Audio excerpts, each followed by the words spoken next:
Hello दोस्तों, स्वागत है आपके अपने YouTube channel BK physics master में। फिर से हाजिर हूँ एक और बहुत ही इम्पोर्टेंट वीडियो के साथ। आज की इस वीडियो में हम क्लास 12 बायोलॉजी का एक पेपर सॉल्व करने वाले हैं जो यूपी बोर्ड 2026 में पूछा जाने वाला है, यानी सेम ऐसा ही पेपर आपको बोर्ड परीक्षा में देखने को मिलने वाला है।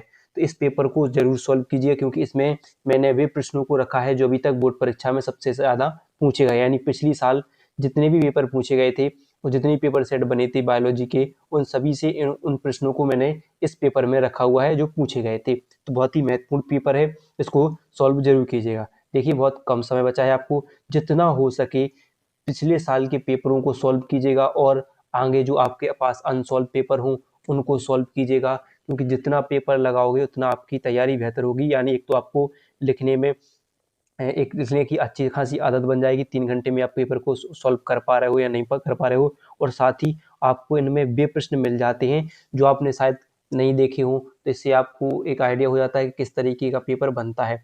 तो अनसॉल्व पेपर जरूर सॉल्व कीजिएगा आप। तो आइए इसको हम सॉल्व करते हैं, वीडियो को अंत तक देखिएगा। पसंद आए तो लाइक कीजिएगा, ज़्यादा से ज़्यादा हो सके शेयर कीजिएगा, नए सब्सक्राइब जरूर कीजिएगा। तो देखिए, जैसे कि आपको यहाँ पर अनुक्रमांक यानी रोल नंबर भरना होगा, नाम भरना होगा, सब यहाँ पर ये paper number paper code number होगा, ये सब आपको दिया होता है। यहाँ पर सब ऐसा ही 2026 लिखा होगा, जीव विज्ञान लिखा होगा। समय आपके पास 3 घंटे 15 मिनट होगा। पूर्णांक 70 अंक का होगा। नोट 15 मिनट परीक्षार्थी को प्रश्न पत्र पढ़ने के लिए निर्धारित होते हैं, और इसमें कुछ निर्देश दिए होंगे कि सभी प्रश्न अनिवार्य हैं। आवश्यकता अनुसार अपने उत्तरों की पुष्टि नामांकित रेखाचित्र के द्वारा कीजिए, और प्रत्येक प्रश्न के निर्धारित अंक उनके सम्मुख दिए गए हैं। ऐसे इंग्लिश में दिया भी होगा।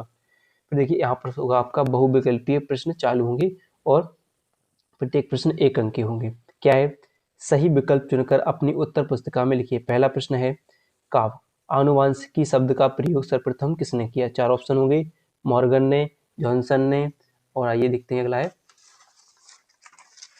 अगला है देखिए बैटसन ने, तो हमें पता, और मेंडल ने। तो सर हमें पता है कि आनुवांशिकता यानी क्या है कि आनुवांशिकी शब्द का प्रयोग सर्वप्रथम किसने किया था? तो ग्रेगर जॉन मेंडल ने। किसने? Gregor John Mendel. इसका सही आंसर क्या हो जाएगा? मेंडल। फिर क्या है?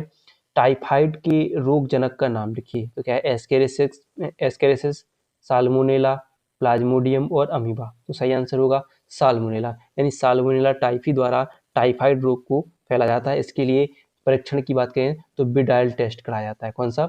बिडाइल टेस्ट कराया जाता है परीक्षण की टाइफाइड की जांच के लिए। कौन सा टेस्ट किया जाता है? बिडाइल टेस्ट किया जाता है। साल्मोनेला टाइफी टाइफाइड रोग का कारक होता है, जिस जनक होता है, जिससे रोग ये फैलता है, और ये खाना जैसे दूषित भोजनों से टाइफाइड रोग होता है।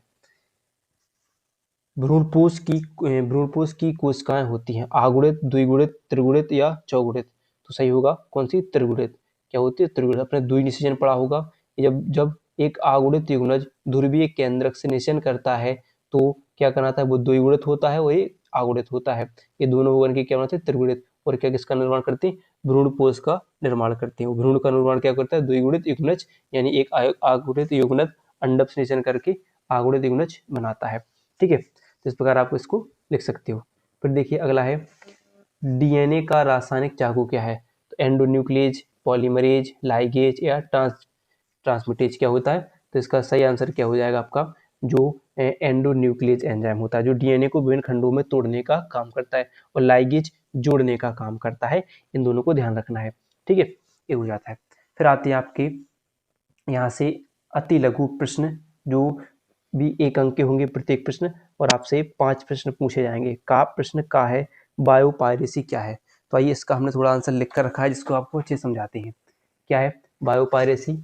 तो क्या है? विभिन्न बहुराष्ट्रीय कंपनियां या अन्य संगठन जब किसी देश के जैविक संसाधनों का समुचित प्रतिकर भुगतान किए बगैर अनाधिकृत रूप से उन संसाधनों का प्रयोग करते हैं, तो वह बायोपायरेसी क्या कहलाता है? क्या कहलाता है? कि जब विभिन्न बहुराष्ट्रीय कंपनियां क्या या अन्य संगठन जब किसी देश के जैविक संसाधनों का समुचित प्रतिकर भुगतान किया, यानी पूरा पैसा दिए बिना क्या करते हैं? उसे मतलब अब जबरदस्ती उस पर क्या करें? अपना अधिकार करें और उसका प्रयोग करें, वो क्या कहलाता है? बायोपायरेसी कहलाता है। ठीक है, अगला क्या है? बीटी कॉटन पर टिप्पणी। बीटी कॉटन या बीटी कपास, तो देखिए इसके लिए भी लिखा है हमने कि यह क्या होता है? यह आनुवांशिक रूपांतरित फसल है जिसमें बैसिलस थ्रिजेंसियस जीवाणु की कुछ प्रजातियों द्वारा ऐसे विषाक्त प्रोटीन का निर्माण किया जाता है जो विशिष्ट वर्ग के कीटों जैसे कोलियोप्टेरॉन तथा डिप्टेरॉन यानी मक्खी मच्छर को मारने में सहायता करते हैं। वे क्या कहलाते हैं? वे क्या करते हैं? बीटी फसल कहलाती हैं। और जिस फसल में इसका उपयोग किया जाता है उसे बीटी की फसल यानी जिसे बीटी कपास यानी कपास में इसका उपयोग कर दिया जाए तो इसे क्या कहा जाएगा? बीटी कपास कहा जाएगा। मक्का में कर दिया जाए तो बीटी मक्का कहा जाएगा। जिस फसल में इसका उपयोग कर दिया है वो बीटी कहलाता है। ठीक है, ऐसे कहलाते हैं। फिर क्या है? किन्हीं दो आभासी फलों के नाम लिखिए। तो आभासी फल आप देख सकते हो, एक तो होता है सेब और दूसरा होता है नाशपाती। सेब और नाशपाती दो आभासी फल हैं। सेब और नाशपाती दो आभासी फल हैं। परिवार नियोजन की स्थायी विधियां क्या हैं? तो महिला नसबंदी क्या होता है? महिला तथा पुरुष नसबंदी यानी जिसे हम बेसेक्टोमी और ट्यूबेक्टोमी कहते हैं। क्या कहते हैं? बेसेक्टोमी और ट्यूबेक्टोमी और ट्यूबेक्टोमी कहते हैं। ठीक है, फिर क्या है? परागण को परिभाषित कीजिए। परागण क्या होता है? जैसे आप यहाँ पर थोड़ा समझा सकते हैं कि जब कोई पौधा है, जैसे वाली कोई पुष्प है, पुष्प में क्या होते हैं? एक तो परागकण होते हैं, परागकण। जब किसी पुष्प के परागकण किस पर? वर्तिकाग्र पर। जब किसी पुष्प के परागकण टूटकर वर्तिकाग्र तक पहुंच जाते हैं और वहां पर करते हैं क्या? निषेचन। तो इस क्रिया को क्या कहते हैं? कहा जाता है परागण कहा जाता है।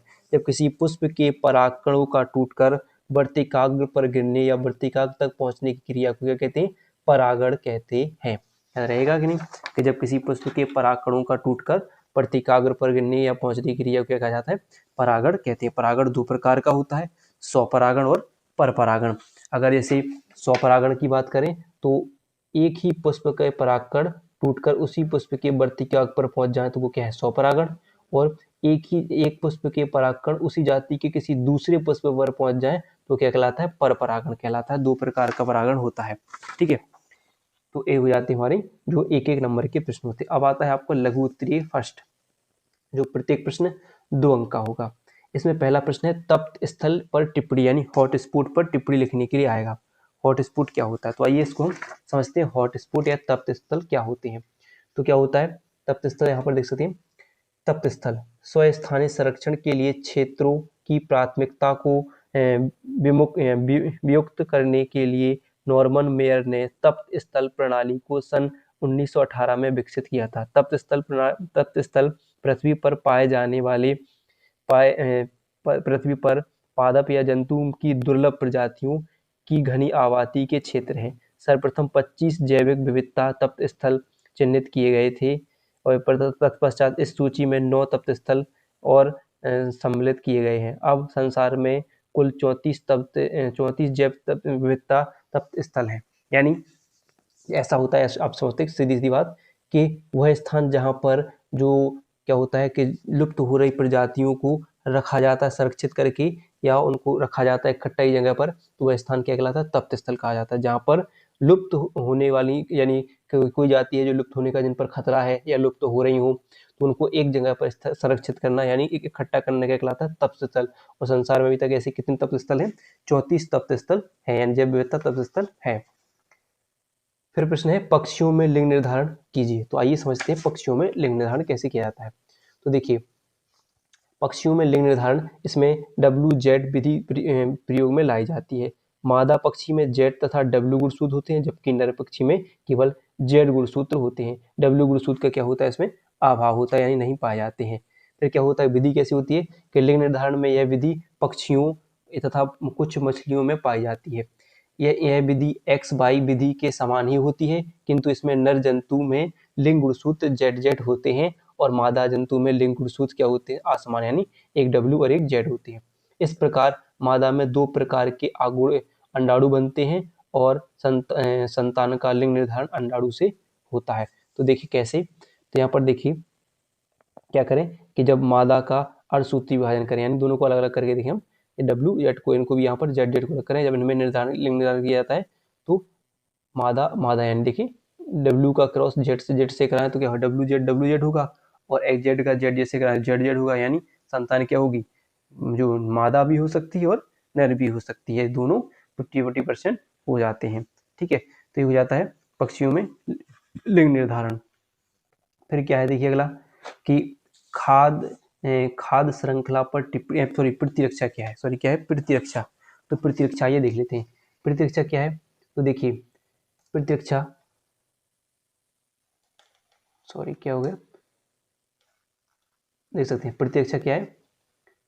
प्रतिरक्षा क्या है कि शरीर में सभी प्रकार के रोगजनकों और उनके विषैले पदार्थों के दुष्प्रभाव का प्रतिरोध करके समस्थैतिकता बनाए रखने की क्षमता होती है। इससे शरीर की प्रतिरक्षा कहते हैं। हमारे शरीर में प्रतिरक्षा हेतु एक अति विशिष्ट तंत्र पाया जाता है जिसे हम प्रतिरक्षा तंत्र कहते हैं।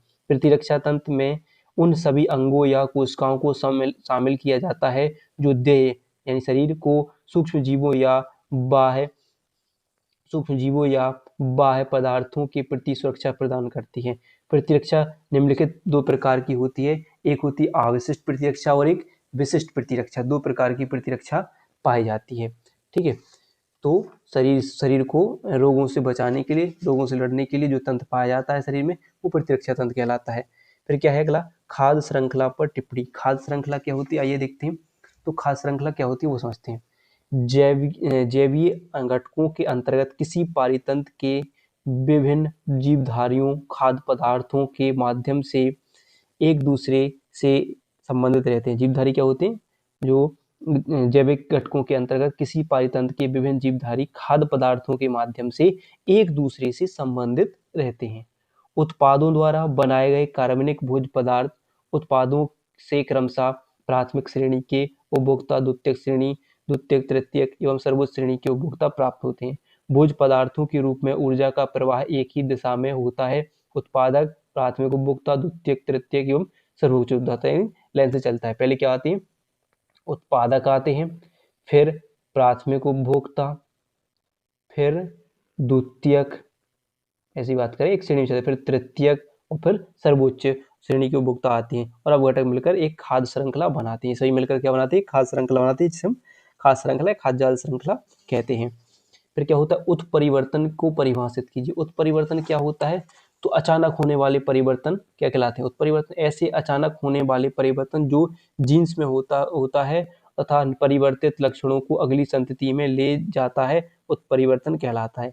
उत्परिवर्तन छोटी छोटी भिन्नताएं पैदा करते हैं। धीरे या क्रमिक रूप से ऐसे परिवर्तन जीव की इन पीढ़ियों के पिछले लक्षण नए लक्षणों में बदल देते हैं, अतः उत्परिवर्तन जैव विकास में सहायक होते हैं। अगर प्रश्न आ जाए कि जैव विकास का सिद्धांत किसने दिया था, तो ह्यूगो डी व्रीज ने सन 1886 में जैव विकास की खोज की थी। किसमें, इवनिंग प्राइमरोज में उत्परिवर्तन की खोज की थी, उसके बारे में पता लगाया था और इन्हें उत्परिवर्तन का सिद्धांत दिया था। ठीक है, आइए अब चलते हैं हम अगले प्रश्न यानी लघुत्तरीय सेकंड हो जाता है, यानी लघुत्तरीय सेकंड में प्रश्न कौन कौन से रखे गए हैं। तो देखिए प्रश्न है, आर्तव चक्र क्या है। आर्तव चक्र जिसे हम मासिक चक्र भी कहते हैं, मासिक चक्र, या जिसे हम रजोधर्म भी कहते हैं, रजोधर्म।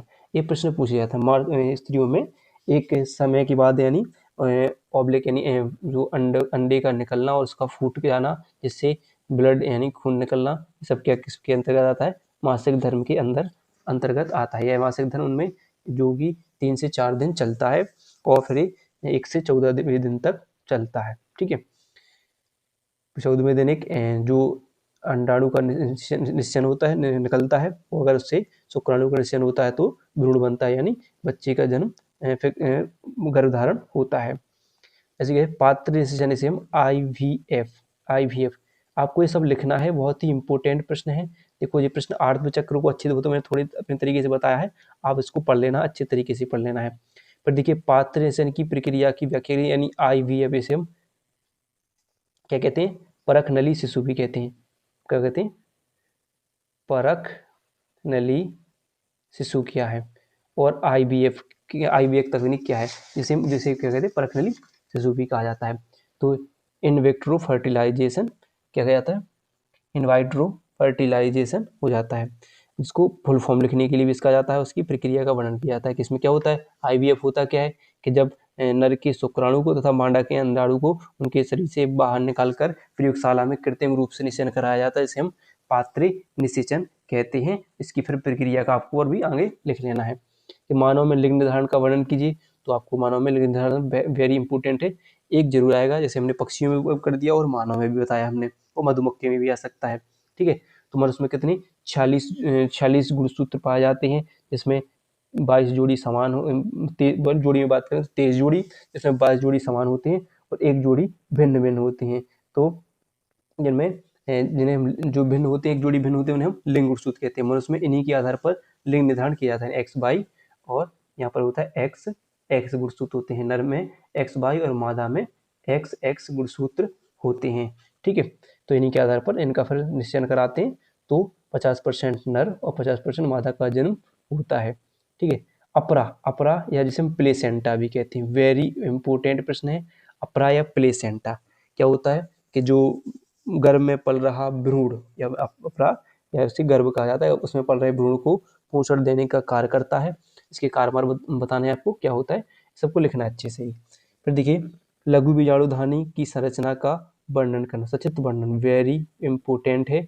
ठीक है, बाह्य परत, मध्य परत, टेपिटम, ये सब इनकी कार्य के बारे में इसको लघु बीजाणुधानी का संपूर्ण वर्णन करना है। एक संकर संकरण एवं द्वि संकर संकरण वेरी इंपॉर्टेंट है। ठीक है, एक जाति को ध्यान में रखकर संकरण कराया जाता है, तो एक संकर संकरण, दो जाति को ध्यान में रखकर कहा जाए द्वि संकर संकरण हो जाता है। ऐसे पढ़ना है। बाह्य मल उपचार पर टिप्पणी लिखिए। बाह्य मल उपचार मोस्ट इंपोर्टेंट प्रश्न है, आप खुद देख लेना, पिछले पेपरों में पूछा गया है। हाथी पांव वेरी इंपॉर्टेंट है, एक रोग जरूर कर लीजिए, हाथी पांव, मलेरिया। ठीक है, मलेरिया, टाइफाइड, ये आपको एक दो रोगों के प्रश्न जरूर तैयार कीजिएगा। हार्डी बीनबर्ग का सिद्धांत वेरी इंपॉर्टेंट है। सूक्ष्म जीवों के औषधीय उपयोग का वर्णन पर लेना है। अनिश्चित जनित फल, ठीक है, बिना निषेचन के फल का निर्माण होना, याद करना है आपको, पढ़ लेना है। पूछा गया है, बहुत बार पूछा गया है, अनिश्चित जनित फल क्या होता है या निषेचन क्या होता है, अनिषेक फल क्या होता है, अनिषेक जनन क्या होता है। अवघटन पर एक संक्षिप्त टिप्पणी लिखने के लिए आएगा, वेरी इंपॉर्टेंट है। फिर देखिए, मानव जीनोम की विशेषताओं का वर्णन करने के लिए इसमें अथवा में पूछा जाएगा, द्विसंकर क्रॉस पर द्विसंकर क्रॉस का संक्षिप्त वर्णन कीजिए। तो मानव विकास पर निबंध लिखिए, इंपॉर्टेंट है। फिर आर्तबीजी पुष्प की संरचना का वर्णन कीजिए। ठीक है, और फिर आएगा वाटसन एवं क्रिक द्वारा दिए गए द्विखंडित डीएनए की संरचना का वर्णन कीजिए। या फिर अगला, बायोस्फीयर रिजर्व एवं राष्ट्रीय उद्यान पर निबंध लिखिए, इंपोर्टेंट होते हैं। तो आप इन प्रश्नों को, इतने प्रश्नों को 9 प्रश्न पूछे जाएंगे, इनके अंतर्गत जो भी प्रश्न पूछे गए 9 प्रश्नों में पूछे जाएंगे। तो इन प्रश्नों को जो बताया इनको आप तैयार कीजिएगा, गारंटी है जो भी प्रश्न आएगा वो इनमें से जरूर आएगा। तो वीडियो पसंद आई हो तो वीडियो को लाइक और चैनल को सब्सक्राइब करना ना भूलिएगा।